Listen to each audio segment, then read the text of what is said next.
todo tiene que ver con los planos. En realidad, uno puede pasar por la vida mirando la cáscara de las cosas. Uno puede pasar perfectamente, de hecho, mucha gente pasa mirando la imagen de las cosas. Pero también uno puede hacer una mirada un poco más profunda. Y eso es un poco lo que intento, insisto con este término, intento en mi literatura.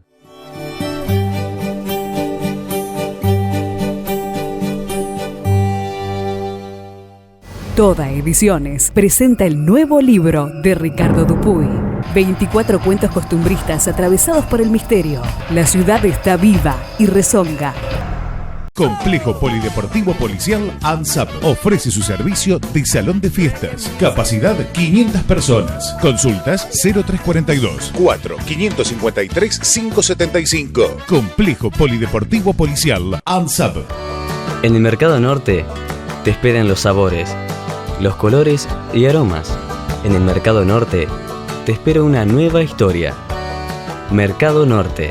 Alimentamos tus sentidos.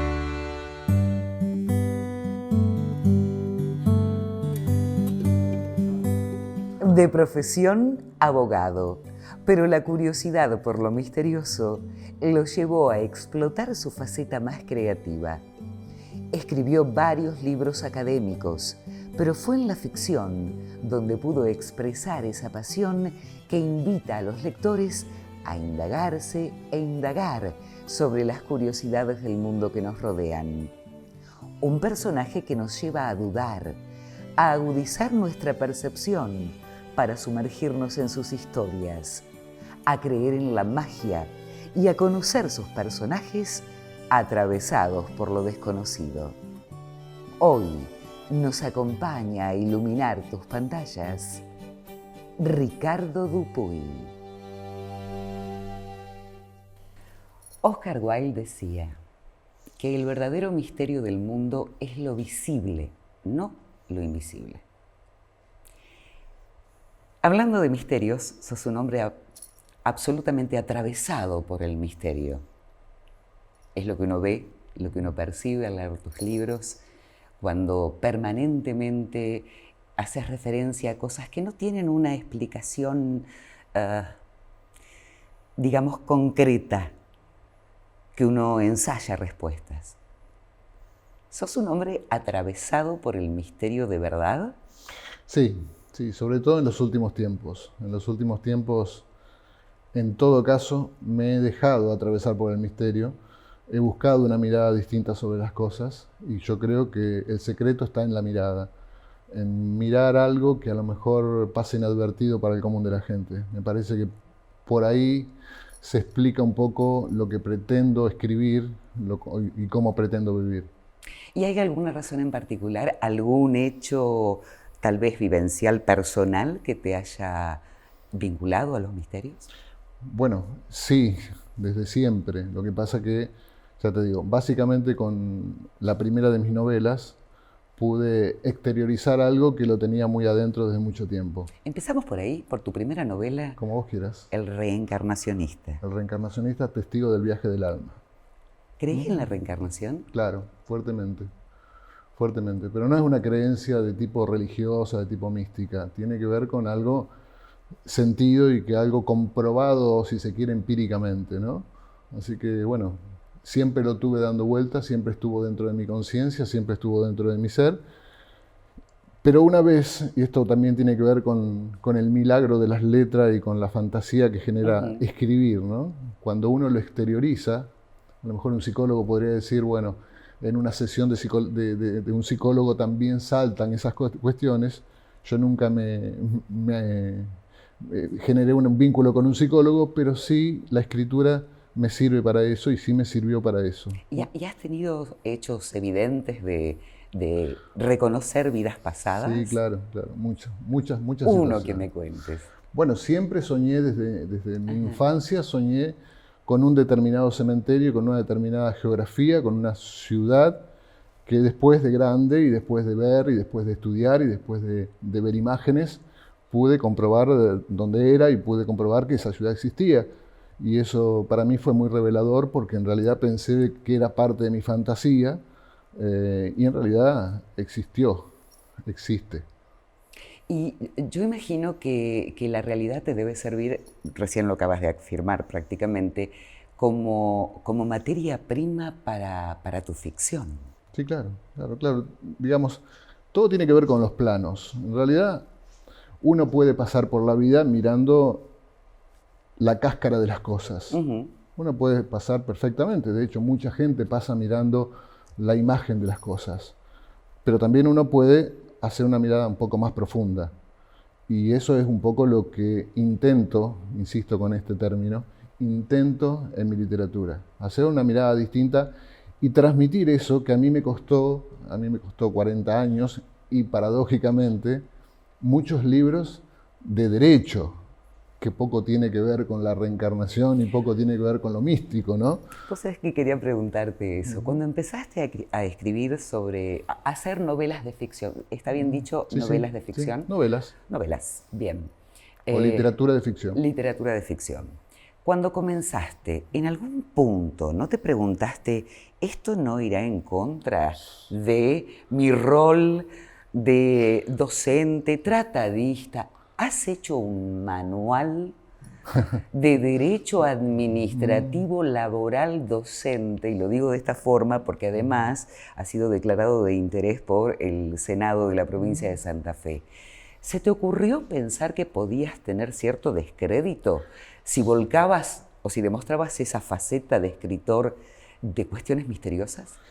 10 años, Claudia, exactamente. 10 años pensando. 10 años pensando, porque la historia del reencarnacionista, la novela del reencarnacionista, estuvo dando vuelta y bosquejada en mis apuntes.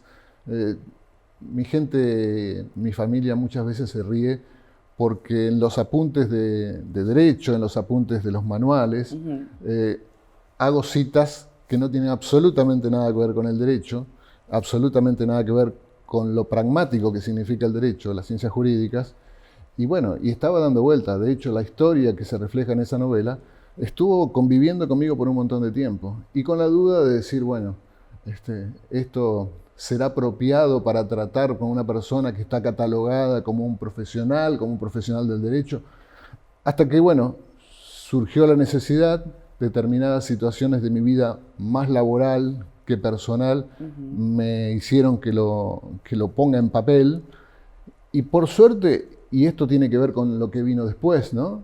Por suerte el libro gustó, por suerte la novela gustó y la historia se enganchó con mucha gente. De hecho, intervino en un concurso literario en España. ¿Ganó un premio? Sí, tuvo algún reconocimiento y bueno, y fue mi primer novela, entonces me alentó a seguir escribiendo y me alentó a decir, bueno, no es tan de loco que un abogado se ponga a escribir, ¿no? Para nada.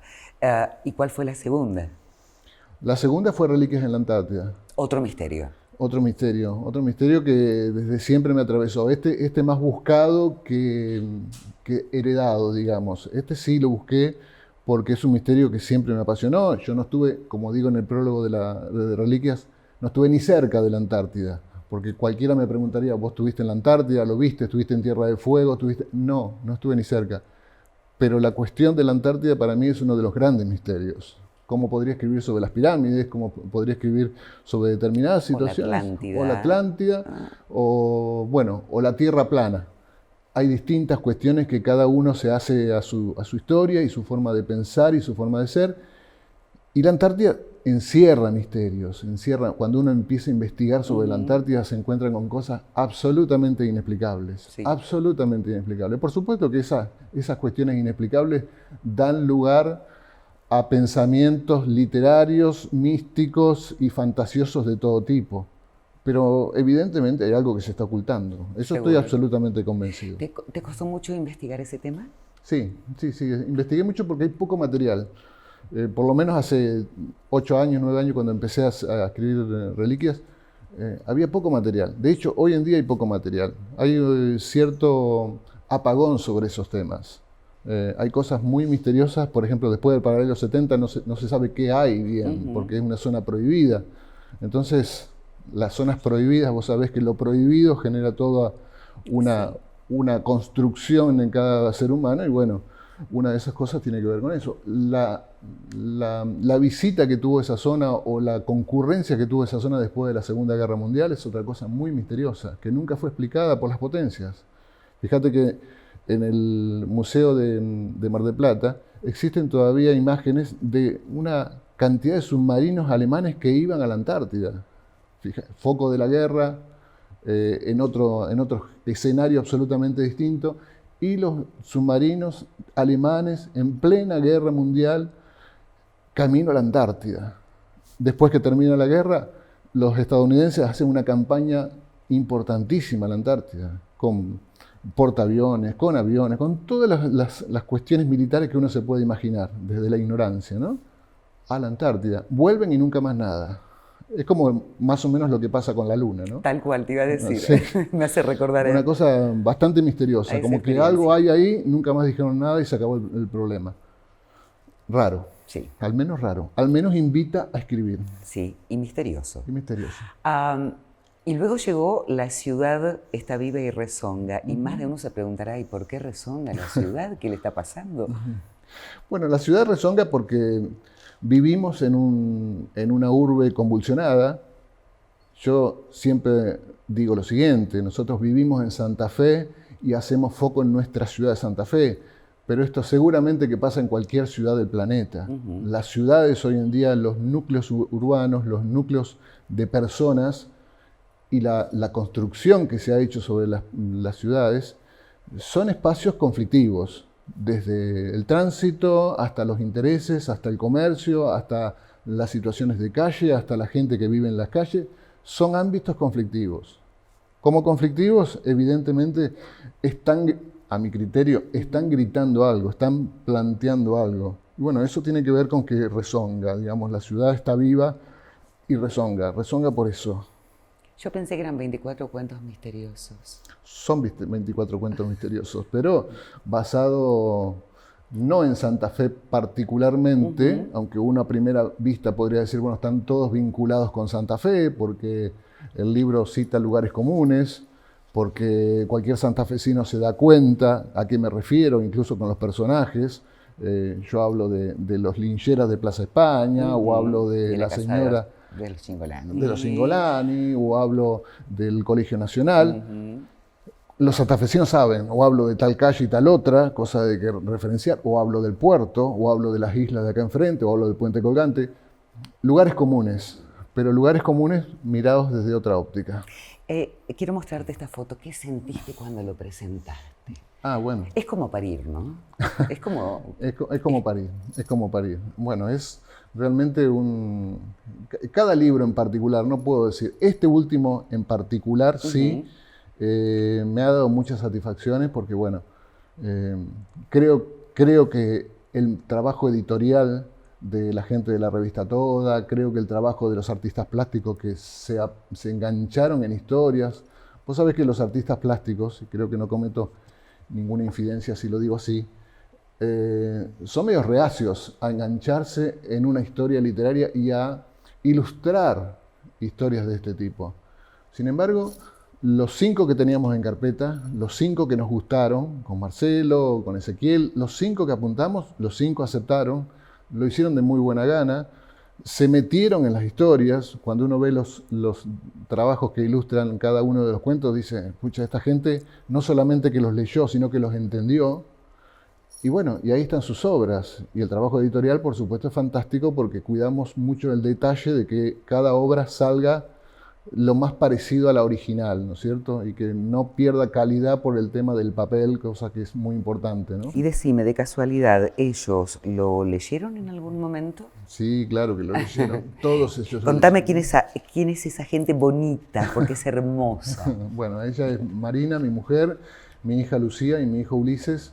Son, bueno, mi familia directa, mis amores y, bueno, con los que convivo todos los días y con una relación tan cercana, tan cotidiana, que, bueno, es lo que construimos con mi mujer y lo que quisimos siempre. Somos a lo mejor exageradamente cercanos a nuestros hijos. Nunca se es exageradamente cercano digamos, a los hijos. Nosotros cortamos todo tipo de actividad en determinados momentos para hacer vida de familia. Y Bien. hablo de cualquier tipo de actividad, hasta laborales, hasta compromisos que uno puede pensar impostergables. Nosotros, la hora del almuerzo, la hora de la cena, la hora de la merienda, el desayuno compartido, los fines de semana, el fútbol de Ulises, la zumba de mi hija, son momentos sagrados. Así que siempre estamos con ellos, y creo que es algo que ambos combinamos en que iba a ser así nuestra vida. De hecho, los libros y mi hobby, porque hasta ahora sigue siendo un hobby. La literatura es un hobby. Ajá. Florece a la madrugada. Vos te imaginás que mis hijos ahora tienen 13 y 16, pero cuando yo empecé con estas cuestiones, sobre todo con la literatura, los libros de derecho tienen otra mecánica, ¿verdad? Gestación. Pero bueno, me obligaban a buscar un momento de paz, un momento de tranquilidad, digamos, con chicos dando vuelta y con la casa convulsionada, era medio complicado escribir literatura y meterse en una historia. Eso te iba a preguntar, si había algún lugar. Cada escritor tiene su propio proceso creativo, y a lo mejor había un instante, un lugar, algo que disparaba la imaginación y te sentabas a escribir. Bueno, con este libro... ¿Las madrugadas? Las madrugadas son mi horario, por supuesto. Determinados momentos tengo la posibilidad de tener una casa grande, y hay ámbitos de mi casa que no están tan transitados por los chicos, por lo menos en invierno, digamos, un quincho en el fondo de mi casa. Pero la mecánica de estos cuentos fue venir y ponerme a escribir. Como son tantos, son 24 historias distintas, con personajes distintos, intentando, darle un matiz particular a cada uno. Vos sabés que cada personaje de los que se tocan intentan al menos tener, vamos a ponerlo en un término más abarcativo, intentan tener un perfil, un color, una textura muy particular, y eso es básicamente trabajo, básicamente esfuerzo y básicamente dedicación. Obviamente, y como suelo decir, el ruido, la televisión, las redes sociales, las distracciones de todo tipo conspiran contra este tipo de proceso, por lo menos en mi persona. Quizá alguien lo pueda hacer, pero digamos, es bastante complejo escribir o generar un proceso creativo artístico de cualquier naturaleza con la televisión, con la computadora, con el teléfono sonando. Para mí es prácticamente imposible. Caótico. Es caótico. Es caótico. Y decime, ¿le leías a tus chicos Sí. o les contabas historias de misterio? Sí, claro. ¿Y a vos te las contaban?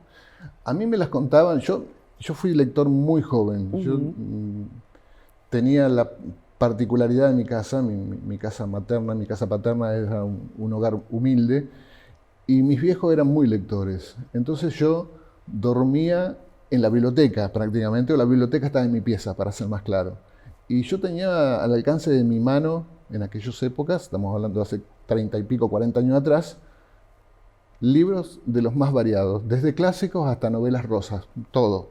Entonces, bueno, era bastante frecuente que al dormir en la pieza junto con mi hermano, veíamos tal libro y nos enganchábamos en aquel momento con libros de los más variados, pero también estaban los clásicos y nos enganchábamos en los clásicos a sugerencia muchas veces de mi papá, que mi papá era un buen lector, y bueno, nos decía por dónde empezar, por dónde terminar.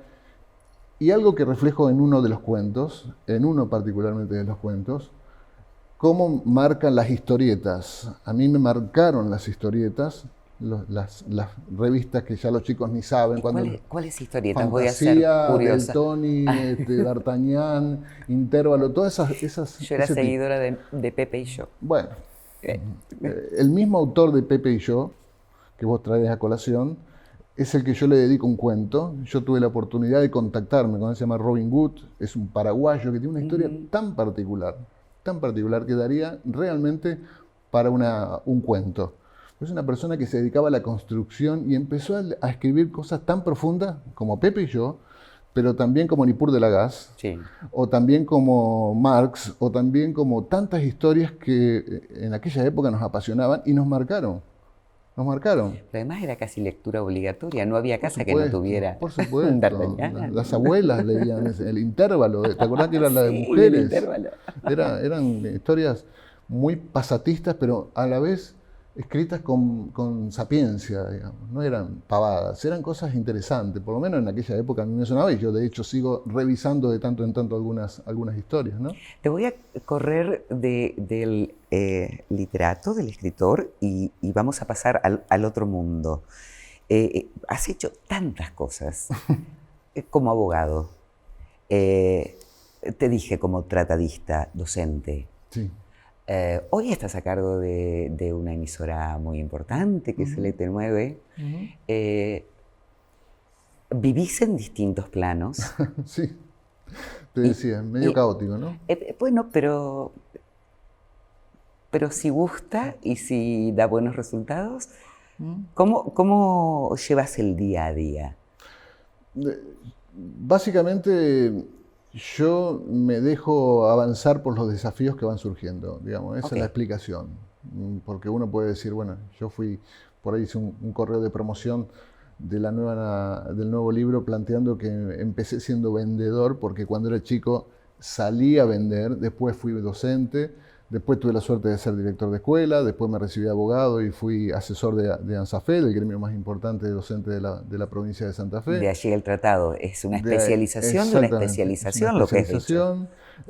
Después, bueno, me fui al gobierno de la provincia de Santa Fe, que tuve la oportunidad y el gran honor de que me hayan convocado para un cargo, gente que no me conocía y que solamente lo que hizo fue leer mis libros, cosa que a mí en aquella época tenía 37 años, me pareció un gran halago. Que me llame un gobernador electo y me diga, vení, que nos interesa lo que escribiste. El gobernador Oday.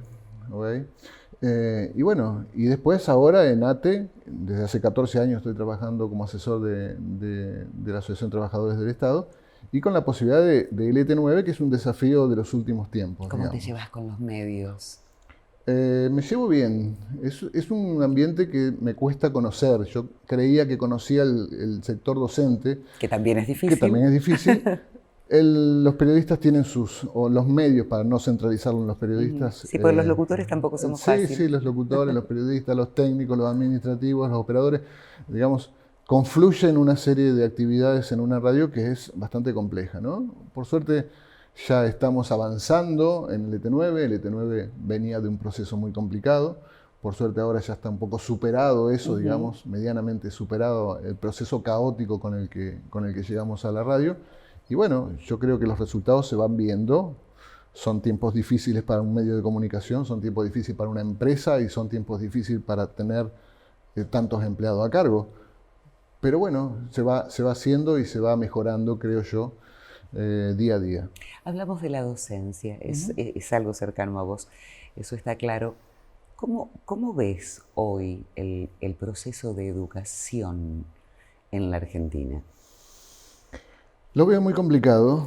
Sé que se han conseguido avances. En la provincia de Santa Fe ha habido avances importantes. Por ejemplo, el tema paritario a los docentes le da una tranquilidad importante. Tener una paritaria anual, aunque para el resto de la comunidad sea algo complejo, me parece que marca un progreso importante. La estabilidad de los docentes marca un avance muy importante y eso es bueno reconocerlo.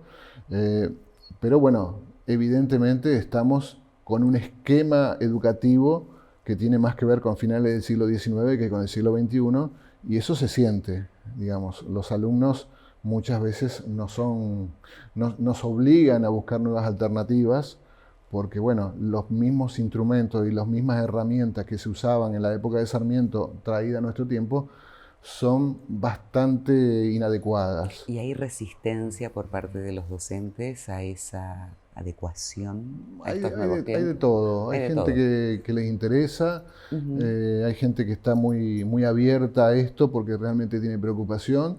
Muchas veces la escuela se ha desvirtuado y tiene mucho que ver con el asistencialismo, cosa que al proceso educativo propiamente dicho no le hace bien.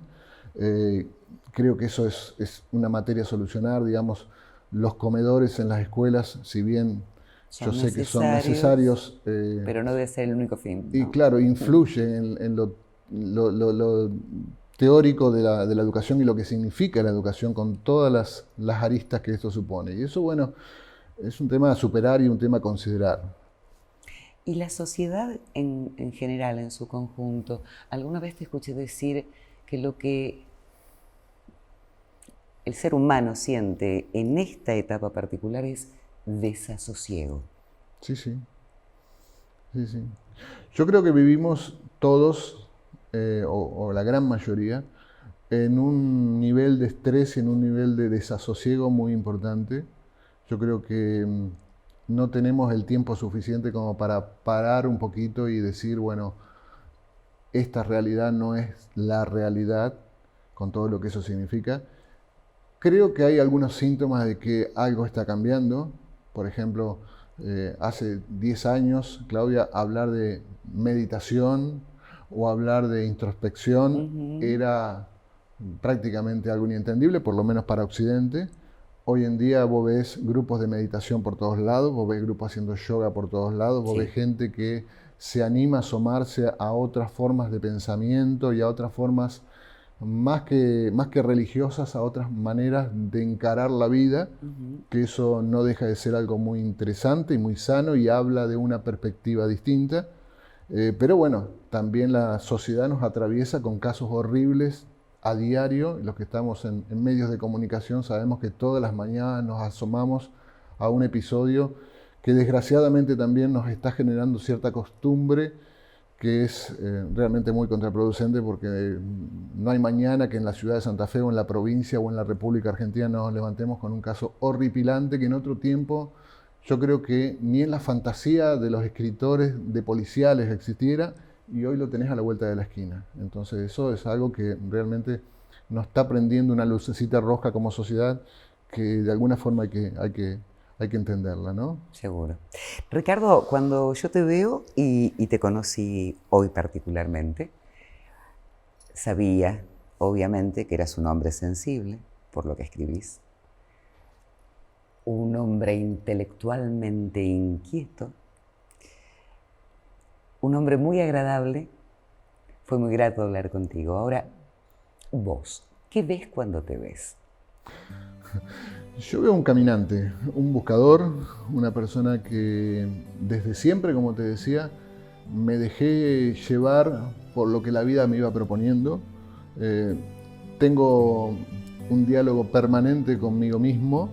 Para algunos es cosa de locos, pero yo sé que hay mucha gente que lo va a entender. Sí. Yo me manejo con esos criterios, esos son mis códigos, y yo antes de tomar una decisión lo medito, pero me pregunto fundamentalmente ¿por qué esto? ¿Por qué el ET9 en este momento? ¿Por qué la historia de Santa Fe? ¿O por qué hablar de cuentos de literatura sobre Santa Fe en este momento? Si yo empecé escribiendo novelas. Pero son desafíos que yo voy aceptando, y creo que eso es la vida. Creo que eso es la vida. Y creo que voy a seguir así hasta el último de mis días, porque me ha dado buenos resultados. Hago lo que quiero. Soy feliz en lo que hago, nunca me faltó expectativas, trabajo y entusiasmo por las cosas que hago, desde mi familia, que es lo más importante que tengo, hasta mis libros de literatura, que en principio, como empezamos hablando, podrían haber parecido una locura para un abogado, hasta la carrera de abogacía, porque en realidad eso en algún momento me dio muchos pensamientos. Soy docente, mi vocación básicamente siempre supuse era la enseñanza, y bueno, y la abogacía me abrió un panorama distinto, casi por casualidad, o las casualidades digo por ahí que no existen, ¿no? Pero bueno, tener la sensibilidad para captar esas cuestiones me parece fundamental en los tiempos de hoy. Un placer, realmente. ¿Nos encontraremos en otra vida? Seguramente que sí. Okay. Seguramente que sí. Gracias. Gracias a vos.